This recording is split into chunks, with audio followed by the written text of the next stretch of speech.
Ahora bien, para bajar esto del marco general de esta enunciación al tal vez más brutal y más pedestre de nuestra reflexión de Argentina y de América Latina en este contexto, yo diría que las políticas de memoria y el uso de la memoria y la política son, en términos conceptuales, aunque sé que también esto va a generar algún nivel de polémica, son en realidad argumentos esencialmente conservadores. Pueden ser conservadores enunciando las luchas por el socialismo, pueden ser conservadores enunciando y denunciando, como hay que hacerlo siempre, las atrocidades del terrorismo de Estado, pueden ser conservadores en relación con la denuncia del propio sistema de desigualdades parido por el ejercicio de las dictaduras primero y del neoliberalismo de los 90 después.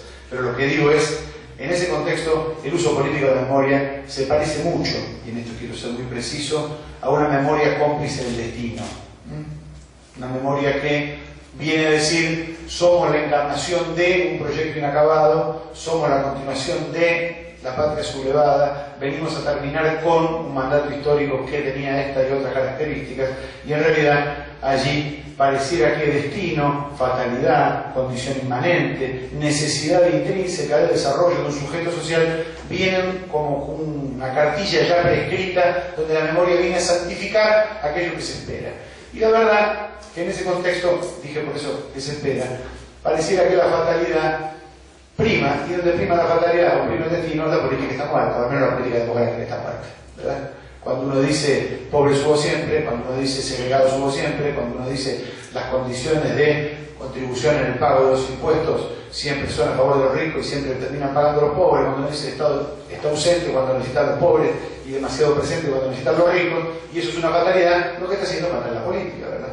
Del mismo modo que cuando dice la clase obrera, las condiciones del pueblo argentino, la inmensa capacidad emancipatoria de nuestra sociedad, necesariamente nos va a llevar a, y también vuelve a establecer un destino, lo que está haciendo objetivamente es matar la política, y pasa, por decirlo de una manera sencilla, a demostrar, si lo impugna esto, que cuando uno habla de fatalidad o de destino, habla de porvenir, y cuando uno habla de construcción democrática, habla de por hacer, que es algo completamente distinto. Además sitúa a los sujetos sociales y políticos en un cuadrante absolutamente distinto.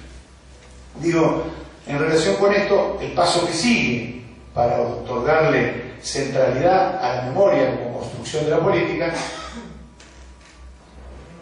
es asociar a la memoria con una suerte de, ¿cómo decirlo?, como un movimiento sísmico de la identidad, ¿no? Es decir, la memoria anda allí siendo el condensador de un momento, como los movimientos sísmicos, que las placas tectónicas de una sociedad se alinearon una vez y por mucho tiempo y definieron una identidad.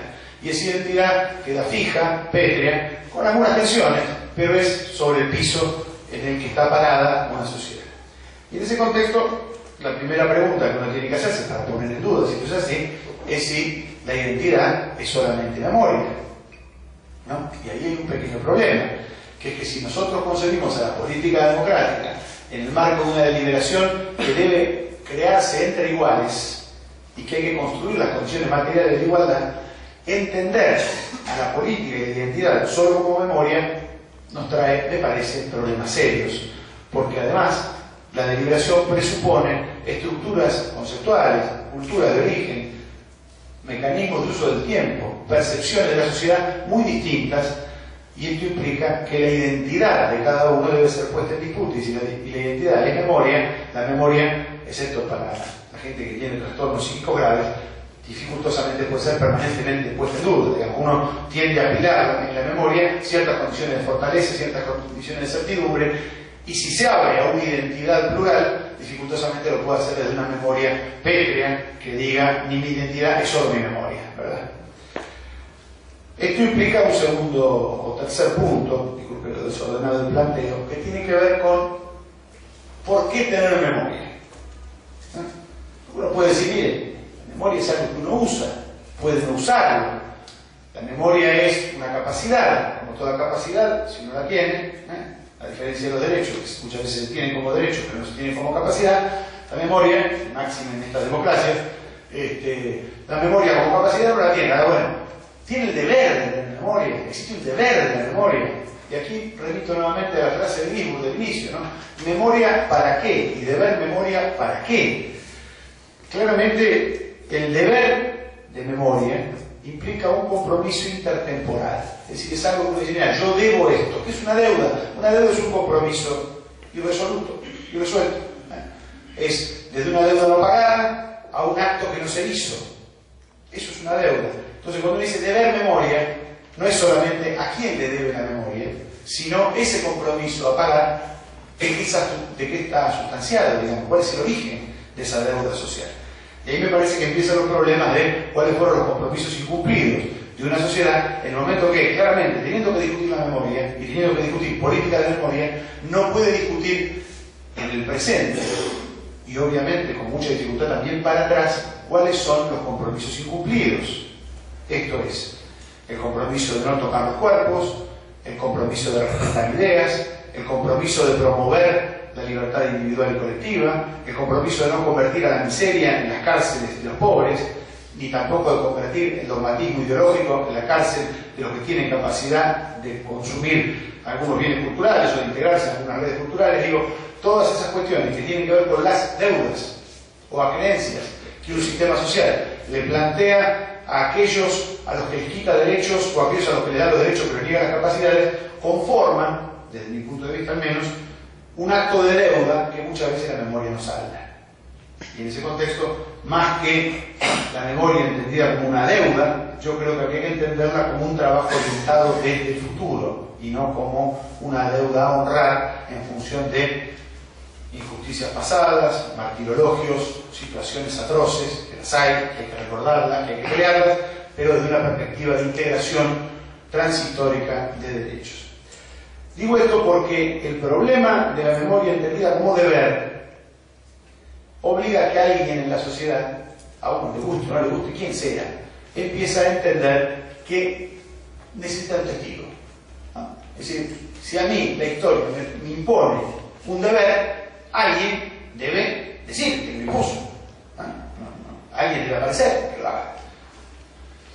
Y uno puede elegir ese testigo, y cualquier parecido con la realidad es pura coincidencia, pero digo, se eligen testigos. ¿Qué es un testigo en términos históricos cuando uno dice, miren, la memoria de la sociedad argentina, la memoria de los martirologios de la sociedad argentina, nos obliga a, en función de que tenemos un testimonio vivo de eso, en función de que tenemos un testimonio vivo de eso, este testimonio adquiere inmediatamente condiciones de verosimilitud. ¿Qué es el testigo en general? El testigo es alguien que pone el cuerpo y la carne para decir que algo que sucedió ayer es así y él lo asegura hoy. O algo que sucedió en otro lugar sucedió porque él estuvo ahí y dice yo me hago cargo de decir con mi cuerpo y con mi carne que esto sucedió. El testimonio tiene además un problema brutal en términos éticos, que es discutir un testimonio no lleva a confrontar una opinión, lleva a negar la identidad. Cuando uno le dice a alguien, vos no fuiste testigo de esto, le está quitando su identidad de testigo. No le dice, vos no sos una visión, diría yo, imparcial, o no sos un testimonio absolutamente efectivo. Cuando dice, vos no sos testigo, vos no estás ahí, tu condición no es esa. Por eso, fundar al testigo en los sistemas de memoria es un problema estratégico. Y hay que elegirlo con mucha precisión, sea consciente o inconsciente, porque si no, en un caso u otro, se despatarra toda la operación. Cuando digo operación, no me refiero a una operación de inteligencia, me refiero a una operación de construcción social, una forma de instituir un sistema de verdades y de respuestas. Entonces, la elección del testimonio, en este punto, es central. ¿Por qué es central? Porque el testimonio, o el testigo en términos sociales, tiene una peculiaridad sustantiva, es el dueño del acontecimiento.